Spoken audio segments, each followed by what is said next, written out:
같이 한번 읽어보죠. 요셉의 이끌려 애굽으로 내려가매 바로의 신하 친위 대장 애굽 사람 보디발이 그를 그리로 데려간 이스마엘 사람의 손에서 요셉을 사니라. 여호와께서 요셉과 함께 하심으로 그가 형통한 자가 되어 그의 주인 애굽 사람의 집에 있었으니 그의 주인이 여호와께서 그와 함께 하심을 보며 또 여호와께서 그의 범사에 형통하게 하심을 보았더라. 제가 잠시 기도하겠습니다.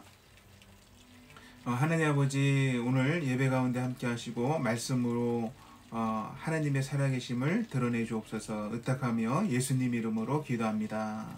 아멘. 여러분, 요셉의 이야기는 창세기 37장부터 시작이 됩니다. 야곱의 편애로 시작이 되죠. 아버지 야곱이 12자녀 가운데 한 사람을 아끼는 거예요. 그래서 문제가 생기기 시작합니다.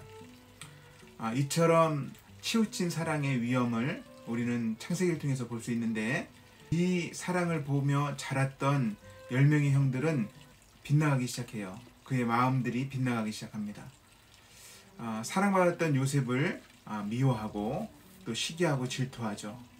시간이 점점 지나고 요셉이 일도 배우고 자기 표현을 할 때쯤 돼서 문제는 커지기 시작합니다.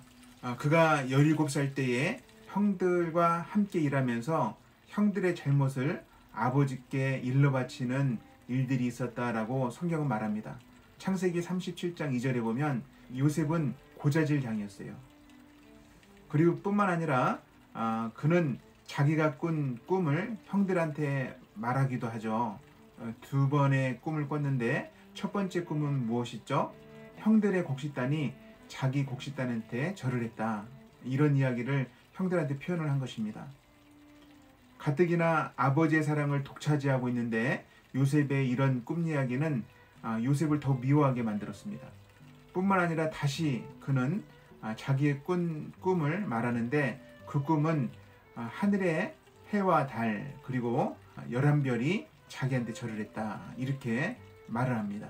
이 사건은 야곱마저도 여러 가지 고민을 하게 하는 꿈 이야기였습니다. 그래서 형들은 그가 우리들의 왕이 되려느냐 이런 말들을 하죠. 미움이 극치에 달했습니다. 형들은 그를 죽이고 싶을 만큼 미워했습니다. 근데 기회가 왔죠. 요셉 홀로 형들이 일하는 곳에 찾아왔기 때문이죠. 결국 형들은 요셉을 기회가 왔을 때 죽이려고 했습니다. 하지만 나중에는 그를 구덩이에서 끌어내서 미디안 사람이면서 이스마엘 사람들한테 은 20전을 주고 팔아버렸습니다. 요셉의 이야기는 이렇게 시작이 되면서 요셉이 어렸을 때의 삶이 어땠는지 또 그 이후의 삶이 어떤지 자세하게 설명해 주고 있죠. 노예로 팔려간 요셉의 마음은 어땠을까요?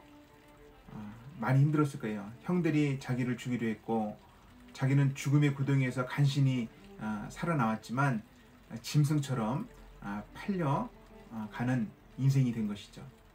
비참한 인생이었습니다. 사랑을 한껏 받았던 사람이 사랑이 아니라 짐승처럼, 사람이 아닌 짐승처럼 취급을 받는 그런 정신없는 상황을 겪게 된 것입니다. 종으로 팔려가서 두려움이 있고 또 세상에 혼자라는 외로움이 가득했을 것이에요. 낯선 도시에서 위협 가운데 노예 신분으로 짐승처럼 그런 상황에 있었던 것이죠. 이런 상황에 오늘 말씀이 시작되는 것이죠.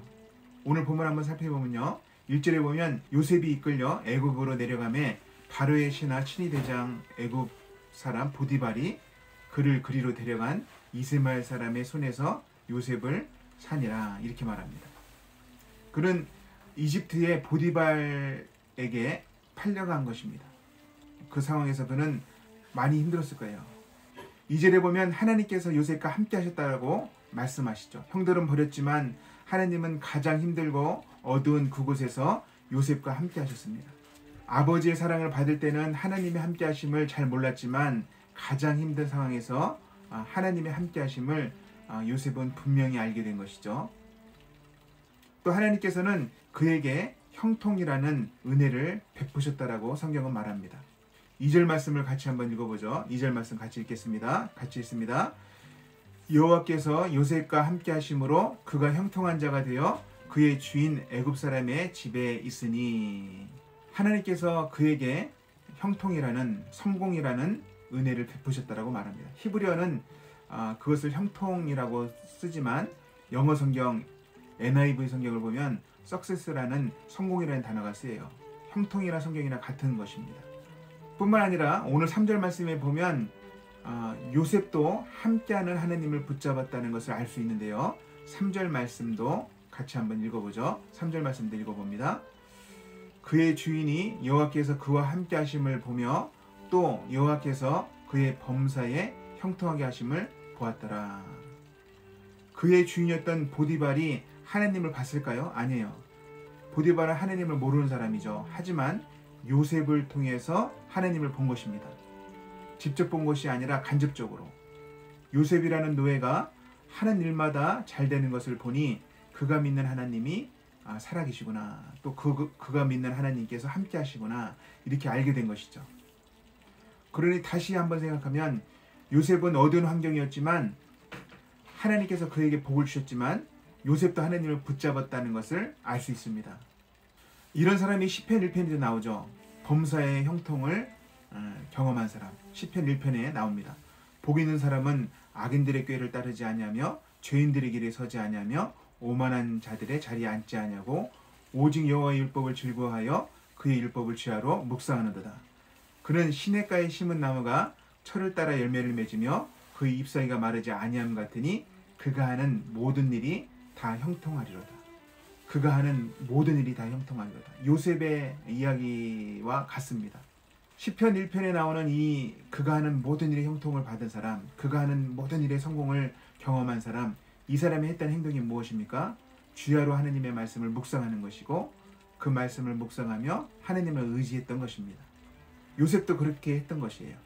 외로운 상황에서 노예로 팔려간 입장에서 그가 전적으로 하나님을 의지했다는 것을 우리는 생각할 수 있는 것이죠.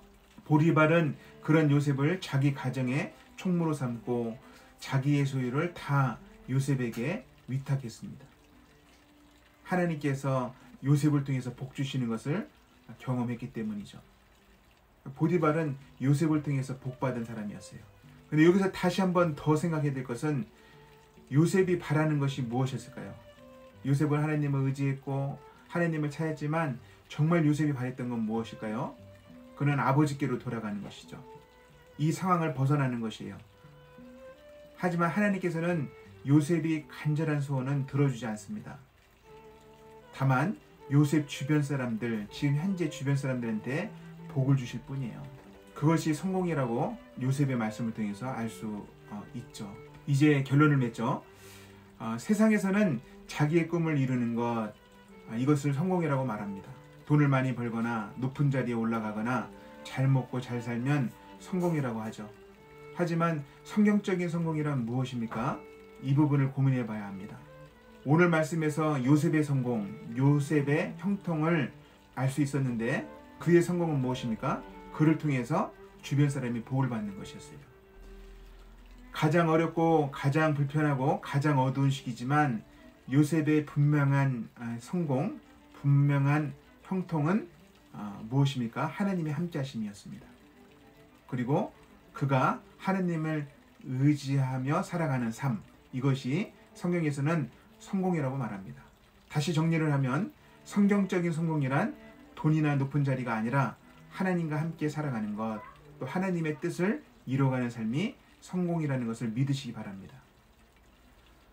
여러분, 연말에 평가로 인해서 어떤 분은 우울할 수 있고 어떤 분은 기분이 좋을 수 있어요. 하지만 평가가 좋지 않음이, 또 평가가 좋음이 성공이고 또 성공이 아니다 라고 생각하지 마시기 바랍니다. 그것은 실패도 아니고 또 성공도 아닙니다. 여러분들의 삶 가운데 하나님이 함께 하셨다면 그것이 성공입니다. 여러분들이 삶 가운데 하나님을 의지했다면 그것이 성공하는 삶을 살았던 것입니다. 하나님의 평가는 성공이에요.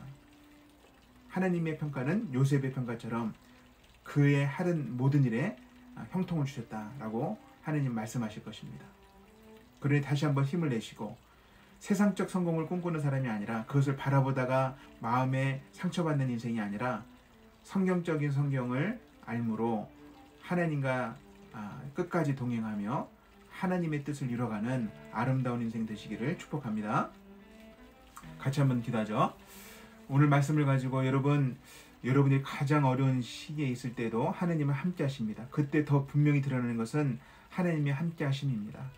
편안할 때는 잘 모르지만 내가 가장 어려울 때는 하나님의 함께 하심을 경험할 수 있습니다. 하나님, 내가 그분의 함께 하심이 성공이라는 것을 확실하게 알기 원합니다. 또 내가 하나님을 의지하는 것이 성공하는 삶이라는 것을 확실하게 인정하기를 원합니다. 하나님 성령으로 역사하셔서 그것을 마음에 새길 수 있도록 도와주옵소서. 같이 한번 기도하죠. 하나님 아버지, 오늘 말씀을 통해서 성경적인 성공이란 무엇인지 잠시 살펴봤습니다. 주님 도와주셔서 하나님께서 함께 하신다면 그것이 성공하는 삶이라는 것을 정확하게 기억할 수 있도록 도와주옵소서. 또 내가 하나님을 의지했다면 평가가 좋지 않더라도 또 세상에 드러나지 않더라도 그것이 성공했던 삶이라는 것을 기억하길 원합니다. 주님, 삶 속에서 하느님을 주야로 의지하는 자들 될 수 있도록 도와주시고 주님께서 붙잡아 주시길 원합니다. 제가 잠시 기도합니다. 하느님 아버지, 오늘 말씀을 통해서 주신 교훈을 잘 기억하게 하시고 성경적인 성공이란 무엇인지 잘 알 수 있도록 도와주옵소서. 의탁하며 하나님께서 은혜 주심을 경험할 수 있도록 도와주옵소서. 의탁하며 예수님 이름으로 기도합니다. 아멘.